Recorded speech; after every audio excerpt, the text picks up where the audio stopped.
Hi everyone, I hope you're doing well. I have a couple of canning videos coming up. I know that it's not the right time to do these kinds of videos and post them, but I have time now, and if I don't do it now, I'm afraid that I'll probably never put them up. The recipe that I'll be getting this from is Bernard's Complete Book of Home Preserving. It's simple, it is water bath canning, and it's a great way to use all your tomatoes from the garden.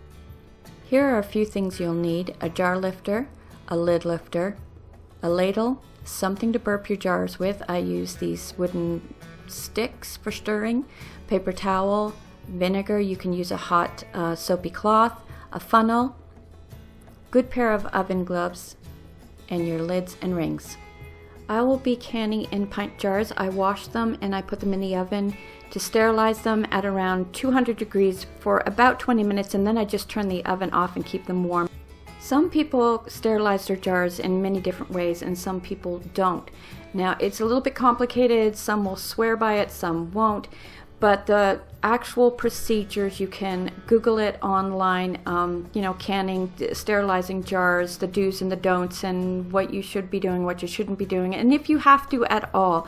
I particularly always sterilize my jars because it's such a simple thing to do, and I just feel a whole lot better when I do it. So it's just something I had always done, I will always continue to do, but that's just me personally. First things first, I put a big pot of water on the stove. I don't bring it to a boil, I do bring it up to a really, really high heat though. Then it's time to score the tomatoes. You can do this on the top or you can do this on the bottom. I tend to do it on the bottom. This makes it really easy. When you put it into the hot water, the peel will just start peeling back and curling up, and then you can take that skin off really easy when it's done.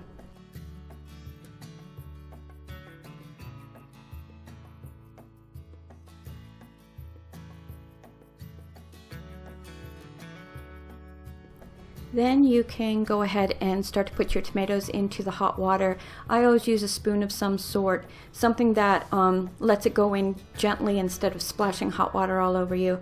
It'll only take about 30 seconds to a minute for the skin to start rolling up and peeling back. This is going to be different for different kinds of tomatoes and what the temperature is and so forth. You just have to kind of stand there and watch it every now and then. Once you start to see that the skin is peeled, like coming up, then just take them out with a spoon and put them in a strainer. I usually put a bowl underneath the strainer so the water can drip into that.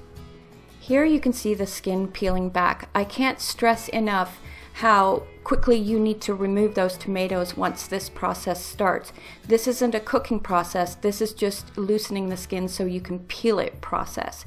So you want to get those out as soon as you see it, because they will still be hot and fevered until you get it into that ice water. And even when you get it into the ice water, it's going to be hot for a little bit longer, and you don't want these tomatoes to cook before you start chopping them up. In the sink they go, and I just let them sit in there until they're a little bit cool, and then I transfer them to a big roaster or a pot or whatever you have. They peel really easy. It does get a little bit messy, but it goes pretty quick. After that, I just chop up all the tomatoes. I don't make them too small because when you do any kind of canning, they do disintegrate just a little bit, not so much in water bath canning, but pressure canning is even worse, but they do disintegrate just a tiny little bit over time, so I keep those chunks just a little bit on the beefier side.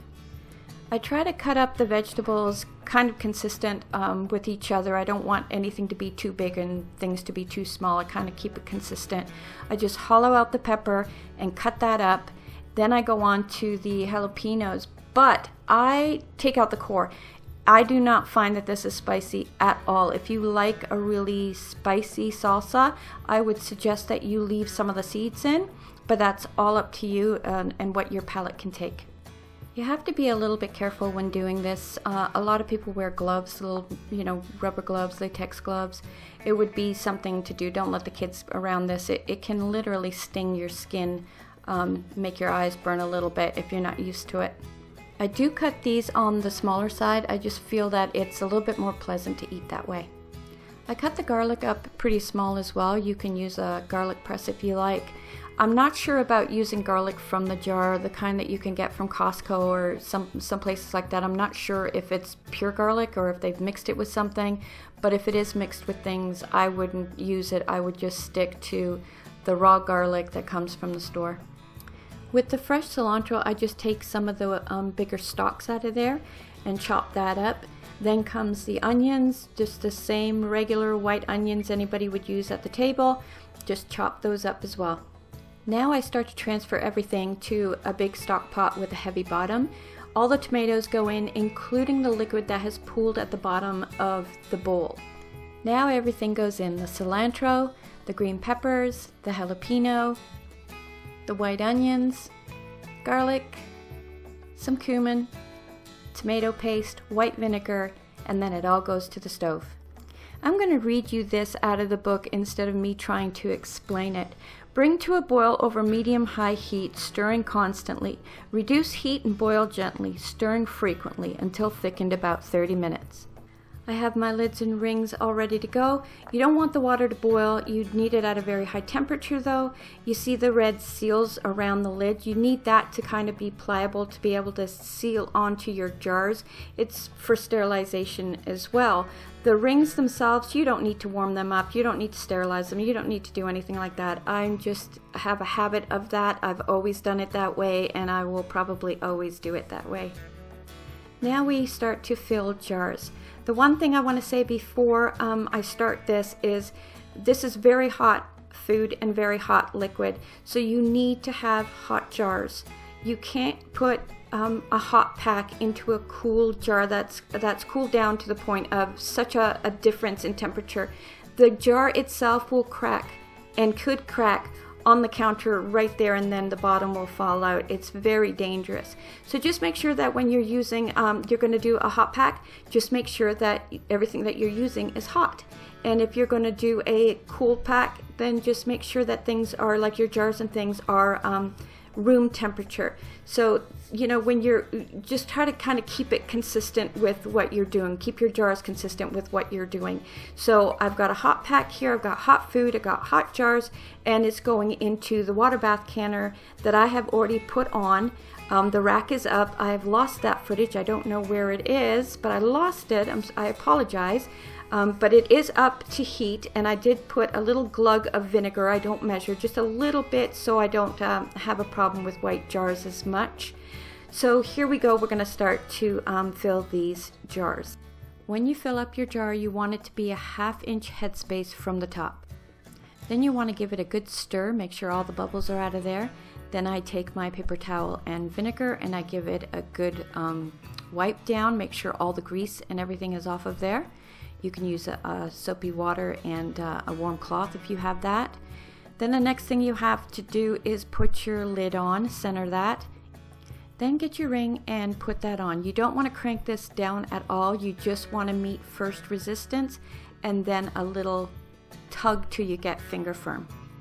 As I fill up the jars one by one, I have the rack up in my water bath canner and I just put them there to stay warm until I can fill the canner with the rest. Then I lower the rack down. You always want to make sure that they're completely covered with water. I usually do about 1 inch of water over the top of the jars when I put the rack down. Then you want to put the lid on and then you want to start your process. Once the lid is on, turn the heat up. Wait for it to come to a rumbling boil. You can usually hear it. It's quite pronounced. And then you have to process it for 20 minutes. We're doing 500 milliliter jars, and it's the same with 8 ounce 250 milliliter jars. When the 20 minutes is up, I take the lid off, I raise the rack up, and carefully, one by one, I move it over to the counter on clean cloths. You want to put it somewhere where you can leave it for 24 hours without them being disturbed, or have an accident, or any kind of mishaps with hot jars. Make sure that dogs, babies, and all of that stuff can't reach it, because it's not gonna cool down for any time soon. After 24 hours, I take all of my jars, take them to the sink, and wash them up with warm, soapy water. Some people just wipe their jars down. I prefer to do it this way better, but either way is fine. I leave my rings off. I do not put them back on. That is up to you as well. You can research that for yourself and decide what you would like to do. Take it to the counter, dry them off, label and date your salsa. Keep them in a cool, dry place, and they will last a very long time. Two things I want to mention. One, again, this is not a spicy salsa. If you want it spicy, just keep some of those seeds in from the jalapeno. Two, what I noticed about this recipe is it is not salty at all, and I think that it does need a little bit of salt. Mind you, I think the reason why they do that a lot of the times is because the chips that you're going to use can be very salty, or depending on what you're serving it with.